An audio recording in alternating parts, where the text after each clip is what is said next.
Kita sambung lagi, kita bicara tentang mitigasi. Nah, kemarin terakhir tentang mitigasi dan ini kita bicara mitigasi. Jadi ketika kita tidak ada fase-fase kejadian, maka kita sebenarnya dalam posisi mitigasi. Kita sebenarnya punya kesempatan saat kemarin ketika pertama kali di bulan Desember, ketika Wuhan itu terjadi suatu bencana, kita sebenarnya saat itu sebenarnya kita harus bermitigasi. Dan sebenarnya kita sudah melakukan, bahkan waktu itu Menteri Kesehatan mengatakan meskipun itu ada di Wuhan, kita belum, tapi sudah memprediksi itu akan ada di sini. Kita sudah ngomong kita ada 100 rumah sakit yang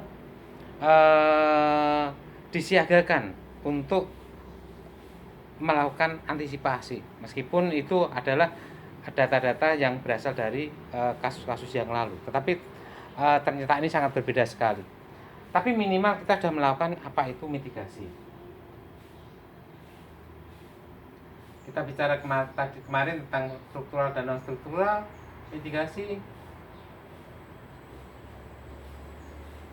Bahkan kalau kita boleh bicara tentang konflik ini, kita bisa melihat apa yang terjadi ini sebenarnya agak sebenarnya di luar dari kemampuan negara untuk melakukan, sehingga masyarakat saat ini melakukannya sendiri. Memang pada awal-awal beberapa kepala daerah advance melakukan sesuatu yang waktu itu dikira sesuatu yang melangkai, tapi ternyata sekarang kita tahu itu adalah bagus juga. Karena apa? Sebenarnya kasusnya itu sudah bisa diprediksi sejak bulan Desember yang lalu. Cuma kadang-kadang kita abai atau kita berpikir bagaimana supaya kita tenang, ya. Tapi padahal nggak seperti itunya. Ketenangan itu memang bagus, tetapi ketenangan dalam konteks bahaya yang selalu mengancam itu berbahaya sekali.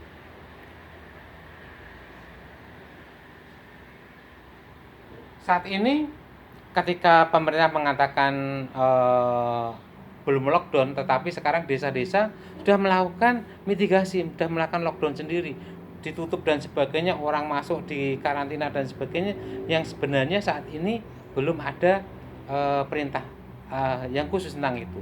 Bahkan dampak berlebihannya pun bisa kita lihat, bagaimana kita bisa melihat saat ini adalah adanya misalnya sampai lockdownnya saking kuatnya, orang dimakamkan di tempat di kampungnya dengan COVID tidak dibolehkan oleh masyarakat. Ini menunjukkan suatu ekses yang terjadi dari efek mitigasi yang dilakukan oleh masyarakat. Apalagi kesiapsiagaan. Apa itu menyusun rencana kontingensi? Kita seperti apa dan sebagainya. Ini sebenarnya harus kita lakukan sejak awal. Memang dalam konteks ini, dalam konteks konflik kita sudah melakukannya, tetapi kita bisa mengkaji sudah seperti harapankah itu yang kita lakukan terhadap kasus ini. Ini suatu yang sangat dilematis sekali. Kemudian ketika kita ada kasus yang sebenarnya kita naif sekali, ketika semua negara di sekitar kita, di selatan kita ada Australia mengatakan kami sudah puluhan orang yang positif, Singapura sudah ini, kita masih mengatakan welcome, kita selamat datang ke Indonesia, kita membuatkan ini sesuatu yang sebenarnya sangat keliru sekali. Bahkan ketika ada kasus orang kena positif dan orangnya ini positif setelah keluar dari Indonesia, dia tanya siapa yang kamu temui di Indonesia? Saya di sini di perkumpulan di Barbar. Secara tidak sengaja ada orang yang mengalami batuk dan sebagainya, dites ternyata positif. Itu menjadi kasus pertama di Indonesia. Padahal sebenarnya di bawah ini masih banyak. Jadi sebenarnya kita menghilangkan waktu kesiapsiagaan untuk upaya untuk menenangkan diri yang sebenarnya bukan pada tempatnya. Memang kita harus tenang, tetapi kita harus melihat kondisi-kondisi yang benar. Sekali lagi, disease beda dengan disaster sosial, perang, atau mungkin bencana alam yang lain. Disease ini sesuatu yang bisa ada masa yang disebut inkubasi, di mana pada fase itu ada orang yang terkena tapi tidak menimbulkan gejala. Fase itulah fase window period itu yang kadang-kadang kita harus waspada. Kalau tidak waspada seperti ini sebenarnya di bawah sudah banyak. Ketika terjadi saat ini, kalau dalam bencana alam kita akan melakukan pengiriman SAR dan sebagainya. Bagaimana mencegah orang-orang yang terdampak ini. Dalam konteks COVID ini, apa yang dilakukan pada fase saat ini? Yang mau nggak mau saat ini orang yang sakit harus kita, sepertinya cahaya seperti ini membuat saya kelihatan. Ya, orang yang sakit harus kita tangani dengan baik. Memang ada keterbatasan dalam penyakit ini karena penyakit ini tidak mempunyai pengobatan atau manajemen pengobatan yang khusus karena obatnya belum ada, sehingga kita hanya tergantung pada progres penyakit pada seseorang. Ketika orangnya panas kita kasih obat panas, ketika orangnya batuk kita kasih obat batuk, ketika orangnya lemah kita kasih ini dan sebagainya. Selebihnya betul-betul kuasa Tuhan. Dokter pun tidak mampu melakukan hal kecuali memperbaiki kondisi badannya aja. Bahkan ketika dia sesak, beberapa orang harus menggunakan, bahkan di New York sekarang dia pasien banyak ventilator. Puluhan ribu ventilator didatangkan untuk puluhan ribu pasien seperti itu. Pertanyaannya, apakah ventilator ini bagus? Ternyata sekarang dikatakan juga, ternyata hampir semua orang yang di ventilator, mayoriti, dia akan meninggal. Karena apa? Karena sebenarnya orang itu dalam posisi yang sudah tidak cukup kuat lagi, sehingga ventilator itu justru membuat paru-parunya jadi rusak sehingga mempercepat kematian juga seperti itu. Ini sesuatu yang dilematis bagi kita semuanya, yang menunjukkan bahwa saat ini kita betul-betul tahu bahwa kesombongan manusia menciptakan obat dan sebagainya sebenarnya suatu saat kita akan dikalahkan oleh alam itu sendiri.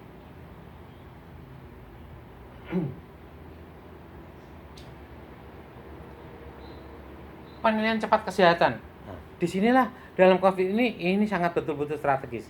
Penilaian cepat kesehatan ini adalah bagaimana supaya kita menilai seseorang, ya, kalau kecelakaan atau traumatik karena gempa bumi kita bisa tahu ini orang ini. Tapi kalau dalam konteks penyakit, apalagi COVID seperti ini, kita tergantung teknologi yang tinggi. Ketika seseorang terkena, tidak semuanya orang itu mempunyai gejala yang berat, sehingga justru yang berat bisa kita langsung isolasi, kita rawat. Tapi justru yang setengah berat atau yang tidak berat, ini yang jadi masalah.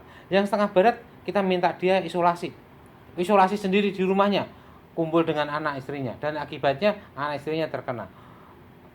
Kalau itu orangnya ringan, dia masih ikut rapat RT, ini kampanye di mana-mana, akibatnya menularkan banyak orang. Inilah yang jadi kita sesuatu yang sangat berbeda dengan konteks kegiatan tanggap darurat pada saat bencana alam. Tapi bencana kesehatan ini sesuatu yang sangat khas sekali, yang pada bencana lain tidak akan sama dengan ini. Rehabilitasi. Dalam konteks rehabilitasi, kalau kesehatan kita bicara tentang bagaimana seseorang ini setelah pasca ini jangan sampai terkena lagi, karena ada relapse juga ada. Kemudian juga yang paling penting adalah bagaimana dia menempatkan orang ini yang sakit di rumah sakit sesegera mungkin meninggalkan rumah sakit. Karena apa? Rumah sakit diperlukan sekali. Kemudian dia tetap diisolasi, dia bisa merawat dirinya sendiri atau dalam rumah sakit yang lebih rujukan pasca perawatan. Misalnya apa? Seperti di pemerintah kita menyediakan beberapa rumah sakit, hotel-hotel tertentu yang dipakai untuk mengkarantina orang yang pre atau post hospitality.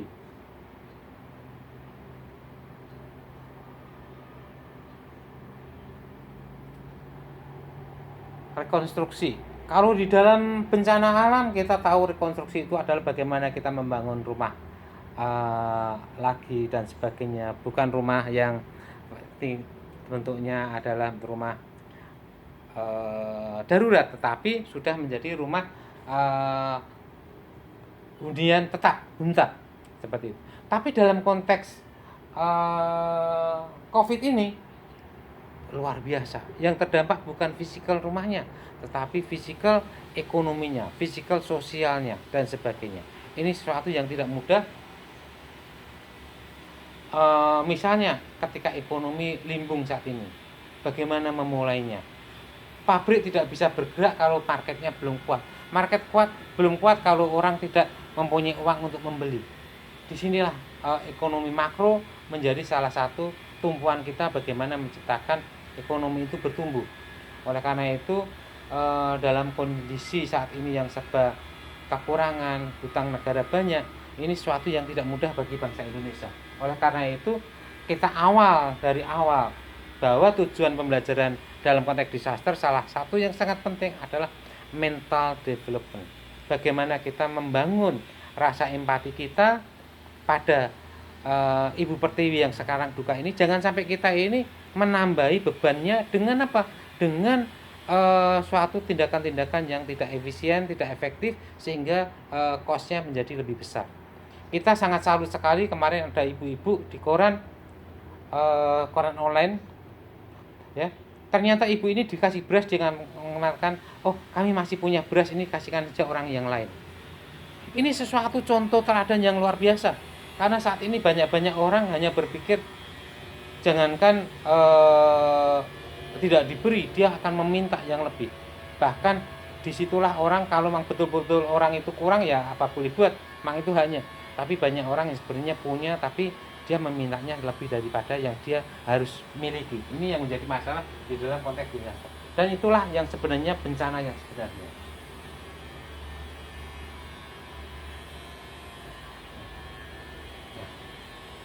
Kalau kita lihat fakta-fakta yang ada, dan saat ini kita di dalam fase yang nyata sekali, kita ini di apa? Kalau dalam konteks Aceh, Jogja, Lombok, Palu, kita bisa tahu fakta-faktanya. Ternyata banyak ekspektasi kita di dalam konteks manajemen kesehatan disaster, kita tidak mendapatkan hal yang ideal. Bahkan ketika suatu saat terjadi, kembali lagi. Bahkan kita melihat kemarin di Lombok, ya, di Lombok kita melihat bagaimana orang berpikir bahwa membangun rumah harus pengusaha besar, harus rumahnya tipe ini. Sesuatu yang sangat naif sekali. Sementara rakyat itu mampu membangun sendiri rumahnya, rumah yang berbasis dari ekologi masyarakat itu, tapi tidak dibolehkan. Sehingga waktu itu banyak desakan akhirnya mengatakan bahwa huntara tidak harus huntara tipe ini tipe itu, semua huntara boleh dilakukan. Nah, orang masih bingung lagi, oh huntara bagaimana yang membangun dan sebagainya, siapa yang membangun, bingung lagi. Akibatnya sampai sekarang Hunta pun juga bingung. Karena apa? Pemerintah hanya menyediakan, memang janjinya 40 sekian juta, tetapi uangnya baru 20 juta. Makanya sekarang orang yang jadi korban diminta lagi uang puluhan juta untuk pembangunan rumahnya. Nggak jalan lagi semuanya, karena mereka pun uang nggak punya. Nah inilah contoh-contoh bagaimana mental development dalam disaster itu menentukan kunci suksesnya di dalam pembangunan itu. Banyak orang berpikir bahwa membangun rumah itu harus nilainya sekian juta, harus jadi. Bukan. Yang penting adalah rumah itu layak, tahan gempa, dan sebagainya. Yang diperlukan itu. Dan kita harus tahu bahwa membangun rumah itu semua populasi, entah itu di ujung gunung atau di kota, itu sebenarnya punya kapasitas untuk melakukan pembangunan rumah. Sehingga pemerintah dalam konteks ini hanya memberi stimulan dan kemudian memberi pengawasan. Mudah kan? Tetapi mudah itu kadang-kadang tidak membuat orang senang. Karena apa? Mentalnya sudah terkena disaster, yaitu mentalnya saya dapat berapa. Kalau sudah seperti ini, maka selesai sudah bangsa kita ini. Ini contoh-contoh bagaimana fakta, bagaimana makanan yang banyak tidak didistribusi karena mereka tidak tahu bagaimana mendistribusikan supaya tidak ada gejolak katanya. Padahal sebenarnya bukan tidak ada gejolak, tapi bagaimana kita akan mendapatkan bagian dari itu. Ini sesuatu yang sangat naif sekali. Ya.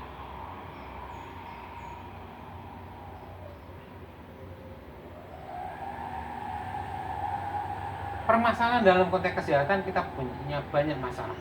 Kita kurang informasi, kurang pengetahuan, dan kemudian kita juga belum punya namanya mental development yang sama. Kita bisa melihat bagaimana di Aceh rumah sakit, bahkan puskesmas yang tidak terdampak pun menjadi lumpuh. Karena apa? Karena pada saat yang sama orangnya pada lari.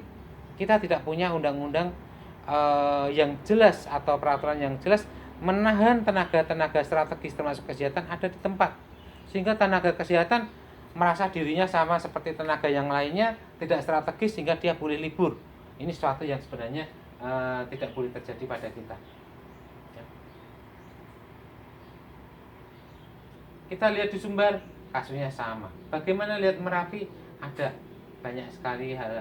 Karena apa? Memang dalam konteks disaster ini tantangan kita adalah ilmu yang baru yang orang semua berpikir semuanya bisa melakukan karena itu kasat mata. Tetapi dia tidak mempunyai pengalaman, tidak punya kajian, rendahnya koordinasi sehingga dia melakukannya tidak pas. Yang menjadi problem di dalam konteks hal-hal yang kami sebutkan tadi adalah kepemimpinan. Rendahnya kepemimpinan membuat apa yang harusnya dilakukan menjadi tidak berjalan seperti yang dilakukan.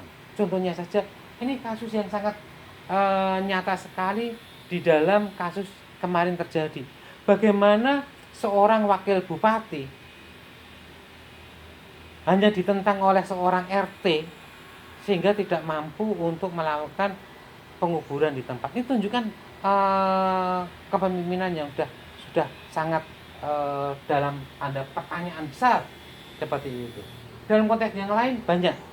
Dalam konteks COVID ini kita bisa lihat bagaimana kepemimpinan itu mempunyai peran yang sangat berat, yang sangat penting, tetapi kadang-kadang tidak dilakukan sebagaimana mestinya. Kemudian regulasi, tata laksana, undang-undang, perda dan sebagainya. Kita memang punya, tetapi kadang-kadang kita itu lemah di dalam penerapannya. Dan yang lebih berat adalah mentalitas. Semua orang takut bertanggung jawab. Sehingga seseorang ada masalah seperti ini baru kemudian mengatakan ini tanggung jawabmu, ini loh saya di situ saya masih rendah, di situ masih ada wakil bupati, di situ masih ada kok dan Ramil, mosok saya Babinsa, ya saya diem aja. Sementara yang di atas tidak mau melakukan karena apa? Dia takut bermasalah. Karena saat ini melakukan kadang-kadang dianggap salah, tidak melakukan kadang-kadang aman, sehingga orang cari amannya saja. Mentalitas disaster di sinilah rendahnya kepemimpinan. Rasa tanggung jawab. Nah ini, kadang-kadang orang tidak tahu konteksnya saya di sini sebagai apa. Kalau saya sebagai pemimpin wilayah ini, saya harus berani melakukan dan berani bertanggung jawab. Dan di situ kadang-kadang orang mengambangkan semuanya sehingga nanti dibuat supaya dalam konteks keputusan terjadi sesuai dengan kondisi masyarakat. Sampai saat ini seperti keputusannya yang terjadi apa? Sekarang Pak RT ditangkap polisi, kena hukum. Nah, kemarin sebenarnya kena hukum sudah bisa, tapi sekarang harus melakukan. Kemarin bukan tidak ada polisi juga seperti itu. Tapi karena apa? Karena orang tidak tahu konteks amanahnya seperti apa. Apalagi kalau ada komitmen yang kurang kuat. Komitmen kita apa? Kalau kita nggak punya komitmen, biarkan dialah dan sebagainya. Nah, sekarang baru setelah muncul perdebatan yang terbentuk keseimbangan baru, orang baru bisa nyalakan sana, nyalakan sini, nyalakan situ dan sebagainya. Ya. Dalam konteks ini adik-adik mahasiswa perlu bertahu bahwa ada yang perlu dipelajari dalam konteks bencana yang sering terjadi di tempat kita ini adalah bagaimana sistem kepemerintahan, sistem manajemen pemerintahan dalam konteks kesehatan ini bisa terdeliver dengan baik. Kemudian bagaimana ketika suatu saat daerah itu tidak bisa melakukan bagaimana rujukan atau bagaimana dukungan dari luar itu bisa berpengaruh untuk mempercepat ini. Kemudian perlunya disaster plan, tetapi kalau dalam konteks yang kilat ini saat ini kita lagi mengalami disease yaitu COVID disaster, makanya kita harus melakukan kajian cepat dan kemudian menerapkan dan kekuatan leadership.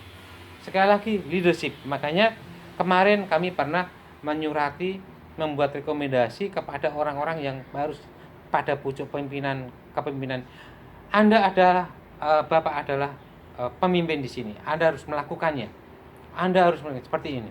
Ya, terima kasih kita mempunyai Gubernur Ganjar yang dengan kapasitinya dia mendeliver kepemimpinannya kepada masyarakat lewat media massa, lewat YouTube dan sebagainya, sehingga masyarakat semuanya mendapatkan informasi yang sangat kuat.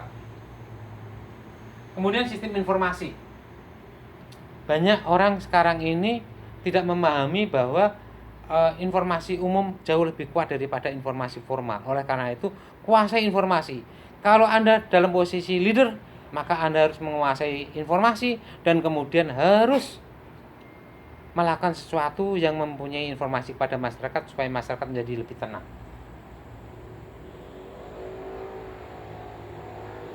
Kita berlihat dari sesuatu yang fakta-fakta yang menunjukkan bahwa kita harus banyak belajar.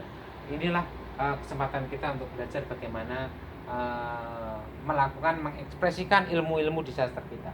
Ini salah satu contoh saja bagaimana suatu lembaga itu membuat kajian, membuat informasi seperti itu. Sehingga apa yang diperlukan masyarakat langsung bisa didapatkan informasi.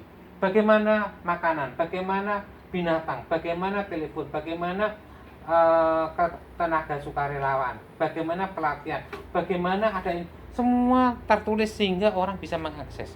Dengan kapasitas kita yang saat ini hampir semua keluarga mempunyai HP, tentu saja kita relevan sekali untuk membuat seperti ini. Kemudian kita membuat prioritas saat ini dan kemudian melakukan langkah-langkah nyata yang harus dilakukan sesuai dengan. Kalau kita gagal melakukan ini, kita akan melihat dalam konteks COVID-19 disaster ini kita terus terang dalam ujian langkah-langkah cepat dan langkah-langkah strategis yang sangat penting. Sehingga ke depan kita bisa melihat perlunya dalam konteks ini adanya undang-undang atau perda-perda yang lebih aplikabel, kemudian ada perbaikan manajemen dan sebagainya. Dari sini kita bisa melihat ilmu-ilmu baru yang harus kita terapkan, bagaimana mendorong leadership untuk melakukan sesuatu kepemimpinan dalam konteks disaster, bagaimana kita melimitasi mentalitas korup di dalam suatu konteks disaster. Jangan sampai ada yang mengatakan nanti masker hanya dibuat oleh pengusaha besar, masyarakat nggak boleh. Ini suatu mental korup ya sebenarnya ya, atau mental pengabaian orang-orang kecil untuk mendapatkan akses yang cukup. Kemudian bagaimana suatu rencana, suatu tahapan itu harus mempunyai community outcome targeted. Artinya apa? Semuanya itu ditujukan kepada masyarakat luas. Jangan sampai berpikir kita sudah melakukan. Kalau kita sudah melakukan berarti itu belum delivered. Ya, kata Pak Presiden belum terdeliver. Maka yang penting bagaimana meskipun kecil itu sampai ke masyarakat.